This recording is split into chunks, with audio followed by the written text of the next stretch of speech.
You're scrolling through your phone. A photo from 5 years ago appears. It's a trip you forgot you even took. A restaurant you haven't thought about in years. A face you haven't seen since. And suddenly, you feel it. A wave of warmth, a pang of loss, a strange, bittersweet ache for a moment that's already gone. This is nostalgia. And it's one of the most powerful emotions you'll ever feel. But here's the thing. Nostalgia isn't what you think it is. It's not a weakness. It's not a trap. It's a psychological survival mechanism that might be the reason you're still here. Let's start with what nostalgia actually is. The word comes from the Greek nostos, meaning homecoming, and algos, meaning pain or ache, literally the pain of returning home. It was coined in 1688 by a Swiss physician named Johannes Hofer. He was describing a condition he saw in Swiss mercenaries fighting abroad. They were so desperate to return home that they became physically ill. They couldn't sleep. They couldn't eat. They were consumed by the longing for a place they might never see again. Hofer called it nostalgia. And for centuries, it was treated as a disease, a medical condition, something that needed to be cured. But here's what Hofer didn't know. Nostalgia isn't about the past. It's about the present. It's about who you are right now and who you want to become. When you feel nostalgic, you're not actually longing for a time that was better. You're longing for a version of yourself that felt more connected, more meaningful, more alive. And that distinction changes everything. In the early 2000s, a psychologist named Konstantin Sedekidis at the University of Southampton began studying nostalgia in a scientific way. He and his colleagues ran dozens of experiments. They asked people to recall nostalgic memories and then measured their emotional states. What they found was surprising. Nostalgia wasn't depressing. It wasn't sad. It was uplifting. People who felt nostalgic reported feeling more optimistic, more socially connected, and more motivated. They felt more alive. Sedekidis called it a resource, a psychological resource that you can tap into when you're feeling lonely, anxious, or lost. And here's the really strange part. Nostalgia doesn't just make you feel good about the past, it makes you feel good about the future. It gives you a sense of continuity. It reminds you that you've survived hard times before. It tells you that the person you are today is the result of every version of you that came before. Let's go deeper. When you feel nostalgic, your brain is doing something remarkable. It's activating the hippocampus, the same structure that stores your memories. But it's also activating the striatum, a region associated with reward and pleasure, and the prefrontal cortex, which helps you imagine the future. Nostalgia literally connects your past, present, and future into one continuous narrative. It's not just memory, it's meaning-making. A 2012 study by researchers at the University of California, Berkeley found that nostalgic memories tend to be more positive than ordinary memories. But they're not purely positive. They're bittersweet. There's always a hint of sadness, a recognition that the moment is gone. And that bittersweet quality is what makes nostalgia so powerful. It's a reminder that time is passing, that life is fleeting, and that the moments you're living right now will one day become memories too. So why did evolution give us this? Why would a species benefit from looking backward? The answer is surprisingly simple. Nostalgia is a social emotion. It strengthens your connections to other people.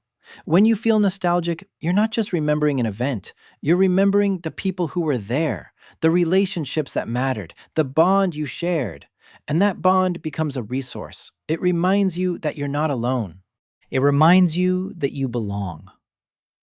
In a 2013 study, researchers found that people who were induced to feel nostalgic reported feeling more supported by their social networks. They felt more loved, they felt more understood, and they were more likely to reach out to others. Nostalgia, in other words, is a social lubricant. It encourages you to reconnect with the people who matter. It strengthens the ties that hold communities together. Now here's where it gets even stranger. Nostalgia might be a form of emotional immunity, a way of coping with existential threat. A study published in 2016 found that people who felt nostalgic were less anxious about death. They were less afraid of their own mortality. The past gave them a sense of meaning that the future couldn't provide. It's as if your brain is saying, yes, you're going to die, but you've already lived, and that living mattered.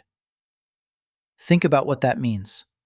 Nostalgia is a defense against the terror of non-existence.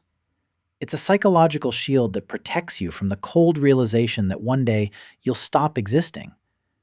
And it works by reminding you of all the moments that already happened, all the people you loved, all the experiences that shaped you, all the proof that your life has weight. But there's a dark side to nostalgia, a trap that many people fall into. When nostalgia becomes a longing for a past that never existed, it becomes destructive. It becomes a denial of the present, a refusal to accept reality, and that's where nostalgia crosses the line from healthy to harmful. Psychologists call this nostalgic yearning. It's the belief that the past was better than the present, that everything has been downhill since the good old days. And it's a distortion, a cognitive illusion. The past wasn't actually better, you just remember it that way. And the reason you remember it that way is because your brain is wired to edit out the bad parts. It's a survival mechanism. If you remembered everything, the pain, the boredom, the loneliness, you'd never feel motivated to live. The brain protects you by polishing the past. It turns rough experiences into smooth stories. And those stories give you a sense of who you are. But nostalgia is also shaped by culture. In the late 20th century, nostalgia became a commercial force. The film The Wonder Years, the fashion revivals of the 1970s, the endless reboots of classic movies. Capitalism discovered that nostalgia sells. It sells because it makes people feel safe in an uncertain world. It sells because it offers a temporary escape from the anxiety of the present. And it sells because it makes you feel like you're part of something bigger than yourself. But here's the paradox. Nostalgia is about the past, but it's most powerful when you use it to shape the future. When you remember who you were, you gain clarity about who you want to become. Nostalgia is a compass. It points you toward the values that have always mattered to you, the relationships that have always sustained you, the experiences that have always defined you. And that's the real gift of nostalgia. It's not a way of hiding from reality. It's a way of remembering why reality matters. It's a way of carrying your past with you as you move forward. It's a way of honoring the person you used to be while becoming the person you're meant to be. Think about the last time you felt nostalgic. Maybe it was a song from your teenage years, a smell that reminded you of your grandmother's kitchen, a photo that made you smile. In that moment, you weren't just remembering, you were connecting to yourself, to your history, to the people who shaped you. And that connection is real. It's powerful. It's one of the most deeply human things you can experience. So the next time you feel that ache, don't run from it. Let yourself sit with it. Let yourself remember, but don't get stuck there. Use it as fuel. Use it as direction. Use it as a reminder that your life has meaning and that the moments you're living right now will one day become someone else's nostalgia. And that's not sad. That's beautiful.